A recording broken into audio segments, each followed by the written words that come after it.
नमस्कार साथियों, मैं आपका मेंटर HK गोदारा।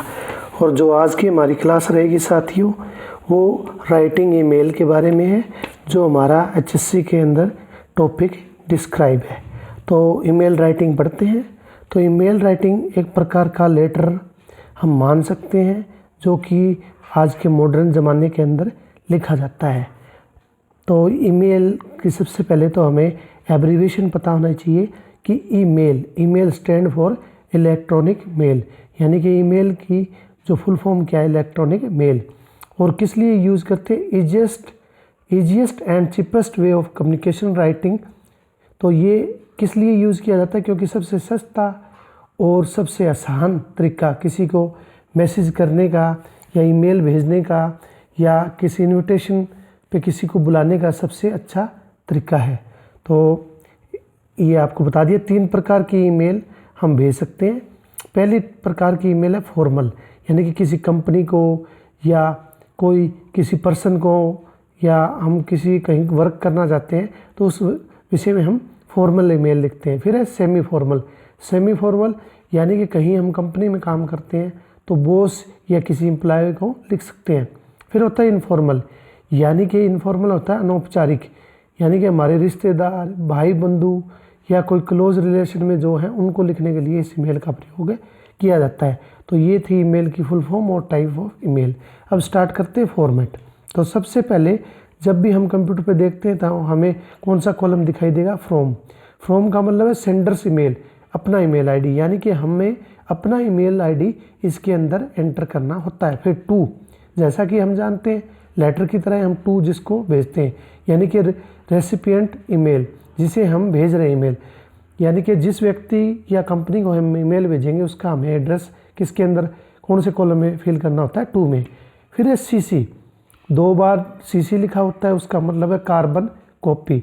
और कार्बन कॉपी को अगर डिटेल में हम जानते हैं तो कार्बन कॉपी का मतलब है कि जब हम ईमेल भेजते हैं तो ऐसा होता है जैसे कि हम किसी एक बंदे को मैसेज भेजते हैं तो हम चाहते हैं कि कई 10 बंदों को हम एक साथ मैसेज भेज दें। तो कार्बन कॉपी के अंदर क्या होता है कि एक से ज़्यादा ईमेल एड्रेस को हम क्या कर देते हैं? ऐड कर देते हैं, जिससे एक ही समय में कई व्यक्तियों को क्या मिल जाती है? ईमेल मिल जाती है। दूसरा है बीसीसी, यानी कि ब्लाइंड कार्बन कॉपी। इसके जो नेक्स्ट कॉलम होगा वो ब्लाइंड कार्बन कॉपी का होगा, जिसके अंदर वो भी सेम है, लेकिन ये जिसमें ब्लाइंड कार्बन कॉपी में जो हम ईमेल एड्रेस डालेंगे वो आगे वाले को दिखाई नहीं देंगे। आगे वाले का मतलब सीसी, कार्बन कॉपी में सभी को ईमेल आईडी है वो दिखाई देते हैं, लेकिन ब्लाइंड कार्बन कॉपी में अदर पर्सन को वो ईमेल एड्रेस दिखाई नहीं देते। किसको ईमेल भेजिए ये सिर्फ किसको पता होता है? फ्रॉम, यानी कि सेंडर है, जो भेज रहा है उसको पता होता है कि ब्लाइंड कार्बन कॉपी में किस किस को ईमेल गई है और किस किस को नहीं गई। लेकिन कार्बन कॉपी के अंदर जिस ईमेल भेजते हैं वो क्या होती है? विजुअल होती है, इंडिविजुअल होते हैं, उन्हें पता लग जाता है कि इसको ईमेल की गई है। उसके बाद है सब्जेक्ट होता है टाइटल, यानी कि जिसके लिए हम भेजते हैं। जैसे हम लेटर लिखते हैं तो उसमें भी सब्जेक्ट उसका लिखते हैं कि ये किस विषय में, जैसे रेज्यूमे भेज रहे हैं या कोई रिक्वायरमेंट है, किसी चीज़ की मंगवाने की रिक्वायरमेंट है या कोई और बात है, यानी कि रीज़न लिखा जाता है सब्जेक्ट। फिर है सैल्यूटेशन, यानी कि जो हमें कंटेंट स्टार्ट करने से पहले उसके सैल्यूटेशन क्या है। जैसे वर्ड हम डियर, रिस्पेक्ट और हाय, हेलो जो यूज़ करते हैं, तो डियर हम करते हैं जो हमारे अनौपचारिक लेटर होते हैं, रिस्पेक्ट करते हैं फॉर्मल औपचारिक लेटर, यानी कि कंपनी को या अन्य को लिखते हैं। हाय हेलो हम अपने रिश्तेदारों या भाई बंधुओं को लिखते हैं, तो ये सैल्यूटेशन में आ जाता है। फिर है मेन बॉडी में 3 चीज़ें होती है शामिल, 3 एलिमेंट्स हैं। सबसे पहले इंट्रोडक्शन, यानी कि रिस्पेक्टेड या डियर या हेलो हाय से हम स्टार्ट करेंगे।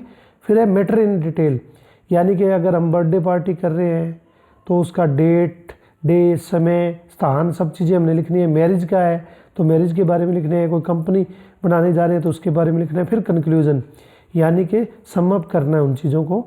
उसके बाद है क्लोजिंग, एंडिंग स्टेटमेंट, यानी कि अंत में हम क्या करते हैं, जो जैसे योर फेथफुली या योर डियर नाम वगैरह लिखते हैं, उससे क्या करते हैं? क्लोजिंग। फिर अटैचमेंट ये एक ऑप्शन होता है कंप्यूटर के अंदर, ईमेल जब हम भेजते हैं तो इसमें हम PDF फाइलें या कुछ भी हमारे डॉक्यूमेंट है वो क्या कर सकते हैं? अटैच करने का हमें ऑप्शन होता है।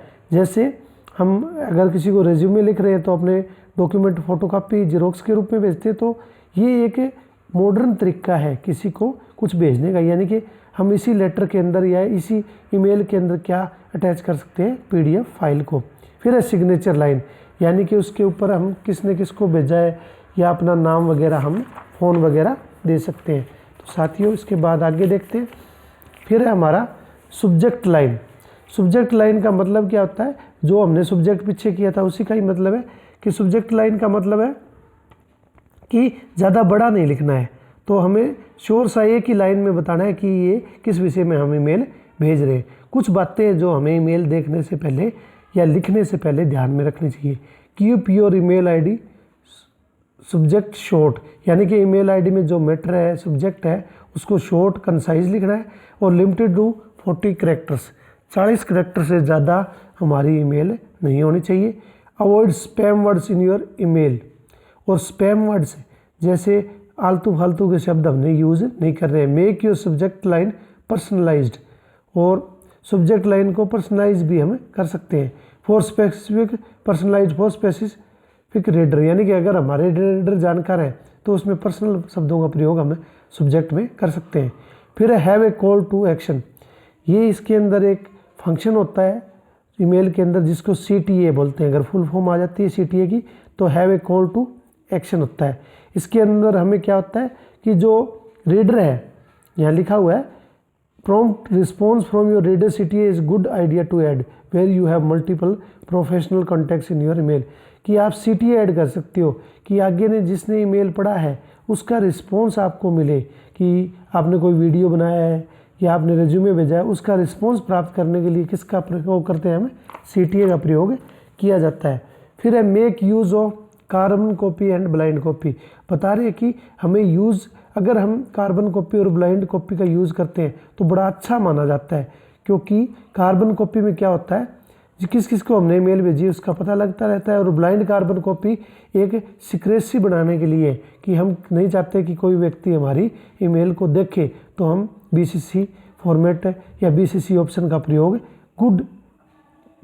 कर सकते हैं। फिर है गुड एटिट्यूड्स सेकेंडरी, और दूसरी बात है ये जो अच्छा ईमेल राइटर होता है, अच्छी ईमेल की दिखाता है। अगर कोई व्यक्ति CC और BCC का प्रयोग करता है ईमेल में तो उसके एटिकेट्स, यानी कि वो उसके अच्छे लक्षण या आचरण को दिखाता है, उसके मैनर्स को दिखाता है कि इसको लिखने का तरीका बहुत अच्छा है। और ये तो मैंने बता ही दिया BCC के बारे में। फिर है last proof reading and edit, अंत में क्या होता है, एक बार हम उसकी रीडिंग लेते हैं ताकि उसमें कोई गलती होती है तो उसको क्या करते हैं, एडिट कर देते हैं। चूज़ द कलर, कई बार हम अच्छा कलर भी चूज़ करते हैं, क्योंकि हम जिसको ईमेल भेज रहे हैं अगर वो एजुकेशनल है तो नीले या अन्य ग्रीन कलर में भेज सकते हैं, पार्टी वगैरह का है तो रंगीन कलर में भेज सकते हैं। तो कलर अपनी सिचुएशन के हिसाब से हम चूज़ कर सकते हैं। तो साथियों ये छोटी सी क्लास थी ईमेल राइटिंग के बारे में, तो आई थिंक इतना काफ़ी होगा साथियों। Have a nice time, till then take care.